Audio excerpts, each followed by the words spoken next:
dengan materi dakwah, khutbah, dan tabligh ya. Tapi sebelum kita masuk pada materi itu, kita tadaruskan dulu agar apa yang kita laksanakan pada pagi hari ini diridhoi oleh Allah dan kita dilimpahi banyak berkah oleh Allah ya. Amin amin ya Allah. Tapi sebelum kalian tadarus, bagaimana kabar kalian hari ini? Alhamdulillah. Luar biasa. Oke, sekali lagi. Bagaimana kabar hari ini, Nak? Alhamdulillah luar biasa. Allahu Akbar. Oke, nah. Sekarang kita masuk kepada tadarus. Silakan dibaca pertama oleh yang kedua dari 4.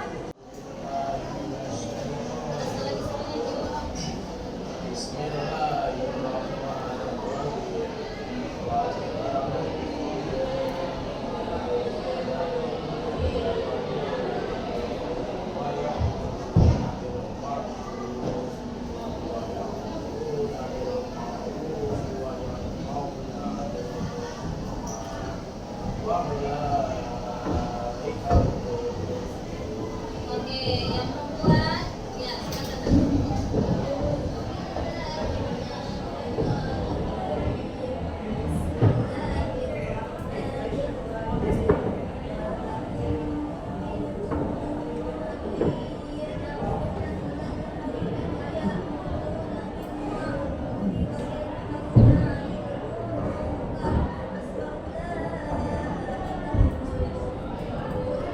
Oke, sadaqah.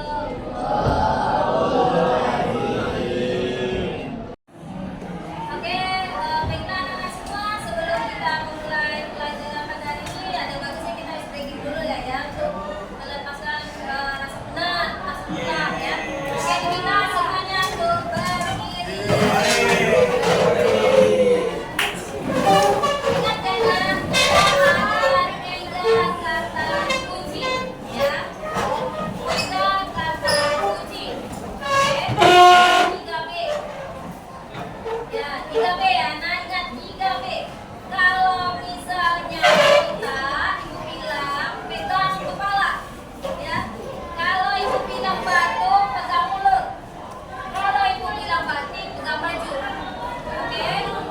Nah, kalau ibu bilang botak, pegang kepala.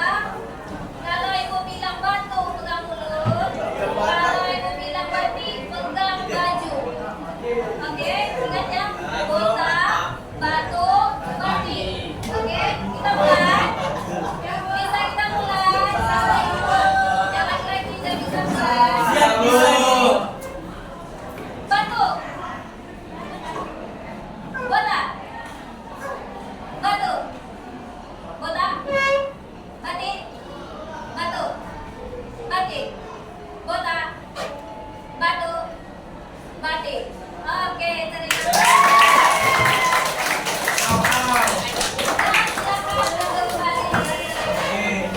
Baik, sebelum kita masuk pada materi, ada baiknya kalian lihat dulu tujuan daripada pembelajaran kita hari ini mengenai dakwah, khutbah, dan tabligh. Nah, jadi tema kita pada hari ini yang akan kita pelajari adalah mensyariatkan Islam dengan dakwah, khutbah, dan tabligh. Tapi sebelum masuk pada materinya, kita masuk kepada tujuan dulu. Nah, ini tujuannya ada 10. Ya, ada 10 tujuan. Nah, masing-masing tujuan ini yang paling utama sekali adalah kita menganalisis ketentuan dakwah dalam Islam. Jadi, di sini para siswa diharapkan untuk bisa menganalisis, artinya memahami ya, apa-apa saja sih ketentuan dari dakwah, khutbah, dan tabligh. Di sini tertinggal ya, khutbah tablighnya. Jadi menganalisis dakwah, khutbah, dan tabligh. Nah, masih banyak tujuan yang lain, diantaranya tentang ketentuan pelaksanaannya bagaimana, penerapannya bagaimana, terus sikap kita dalam menebarkan Islam itu bagaimana,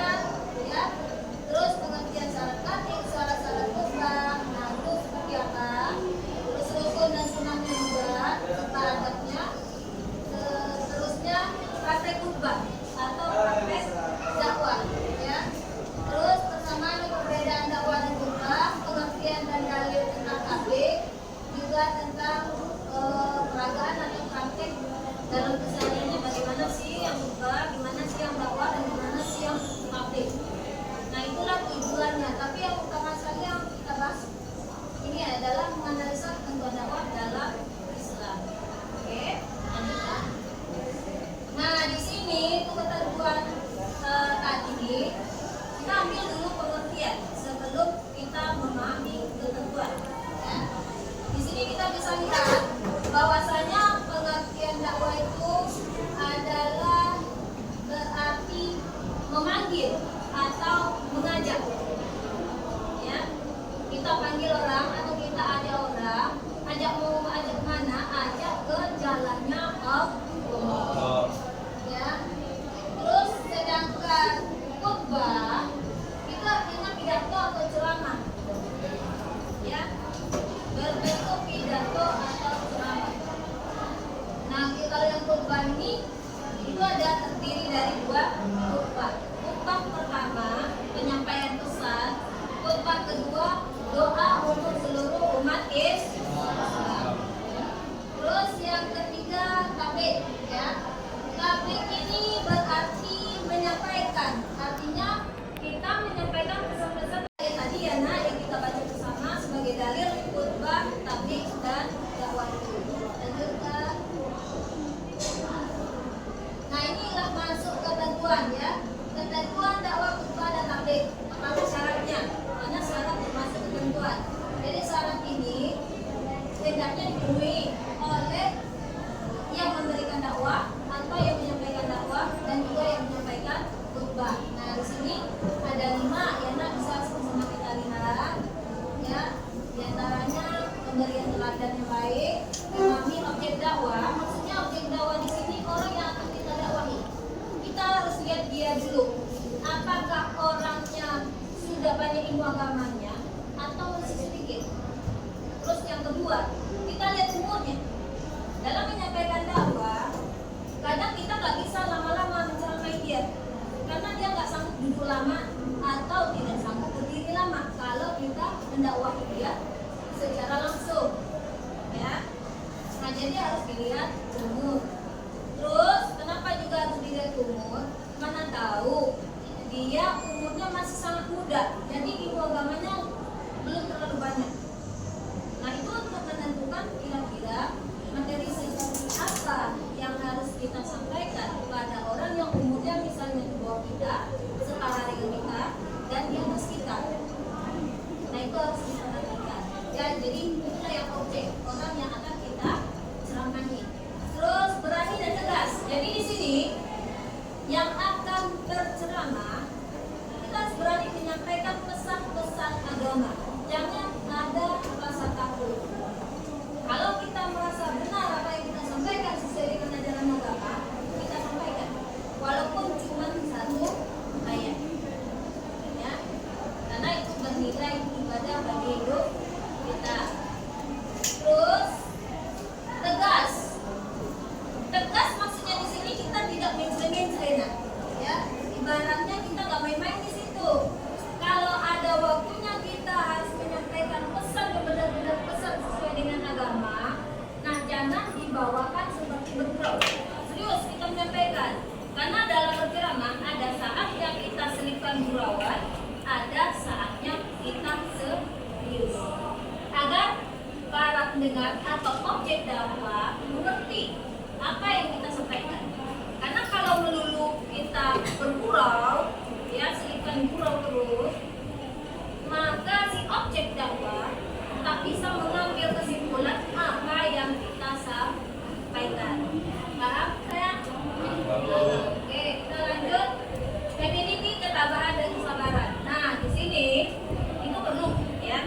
Kenapa? Karena tidak semua orang yang kita dakwahi akan menerima apa yang kita sampaikan. Kadang kita face to face dengan kawan nih, dia menyampaikan dakwah, kawan, jangan beginilah, harusnya beginilah, harusnya jangan begitu. Nah, belum tentu mereka akan kita harus sabar di situ. Jangan pula kita ngamuk. Nanti kalau ada omongan dari si objek dakwah, kau sosok kali lah menyampaikan dakwah aku. Ya, sosok kali menyampaikan agama ke aku, kau sendiri kau bantah misalnya. Kita dengar itu, ya, dari objek dakwah. Nah, kita harus bisa mandiri. Jangan amarah dilawan amarah, karena nanti dakwah akan masuk, ya nak, ke hati sanubari orang yang kita dakwahi.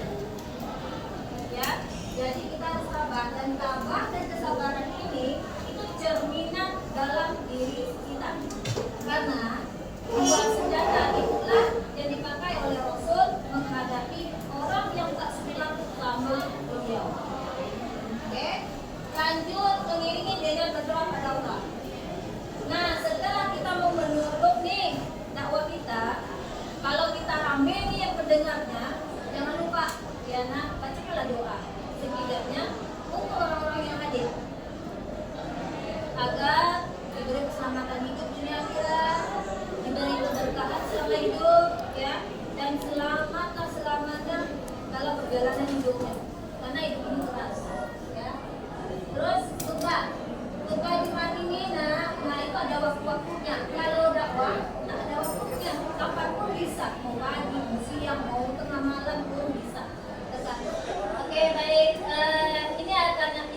kalian pahami gambar ini, terus kalian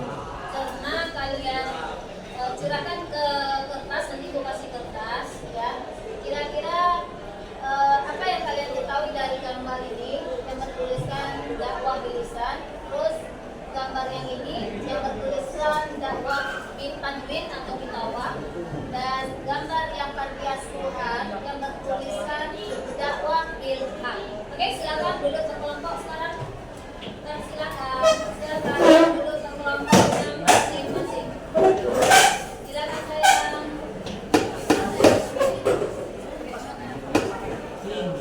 Jakarta. Ini kertas ibu akan kasih pada masing-masing kelompok. Jadi kalian curahkan apa yang kalian pahami tentang gambar dan tulisan di atasnya ini ke dalam kertas ini, ya.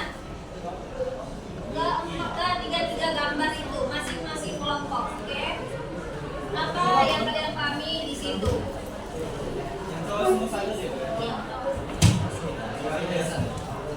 Yang di belakang.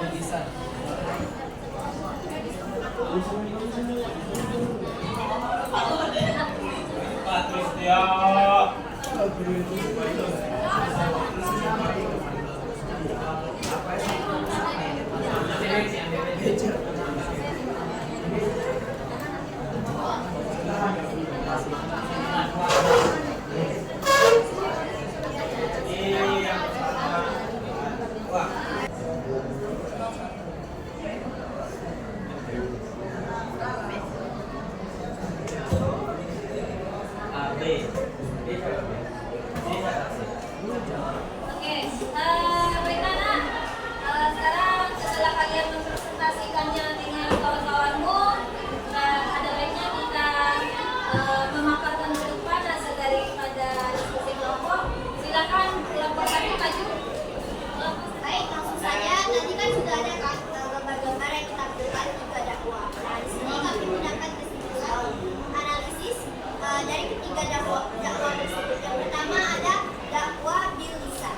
Nah, dakwah ini dilaksanakan melalui lisan yang dilakukan antara dengan ceramah, khutbah, diskusi, nasihat dan lain-lain. Baik, sekian analisis mengenai dakwah tadi dari kelompok kami. Apakah ada yang ingin bertanya? Silakan yang di belakang. Baik, saya Bintan dari kelompok 2 ingin bertanya, bagaimana metode dakwah yang efektif di era digital saat ini? Oke, terima kasih.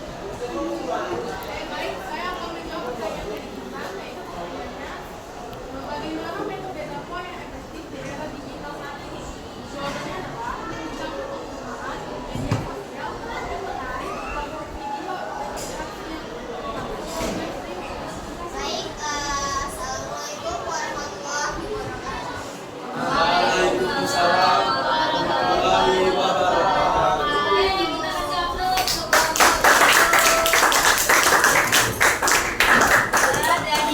Dari yang kita dengarkan pemaparan dari masing-masing kelompok tadi, nah tentu kita bisa ya mengambil apa yang bisa kita tangkap dari yang kita bicarakan dari awal sampai sekarang. Nah, kira-kira mengenai khutbah tabligh dakwah, siapa yang bisa memberikan kesimpulan? Waalaikumsalam.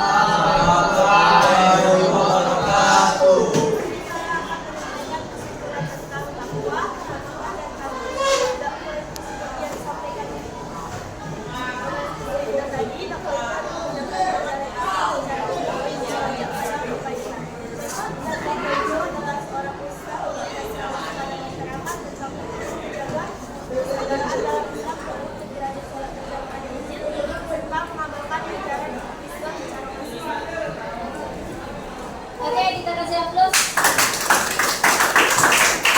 Oke, baiklah, dari kesimpulan dua temanku tadi, kita bisa menarik kesimpulannya, nah, bahwasanya Ibu rasa kalian semua sudah memahami tentang materi khutbah, tabligh, dan dakwah, ya. Dan hendaknya setelah memahami, kalian masing-masing mencoba menjalankan dakwahnya di lingkungan sekitar atau di sekolah, ya, atau di dalam keluarganya sendiri, ya, karena kita ini manusia luput, ya, dari kesalahan dan kekhilafan. Jadi kita manusia dengan manusia manusia itu punya kewajiban untuk saling mengingatkan. Oke lah nak, pertemuan kita pada hari ini kita tutup sekian. Mari kita baca doa penutup. Marilah kita baca doa, membaca hamdalah bersama-sama. Alhamdulillah.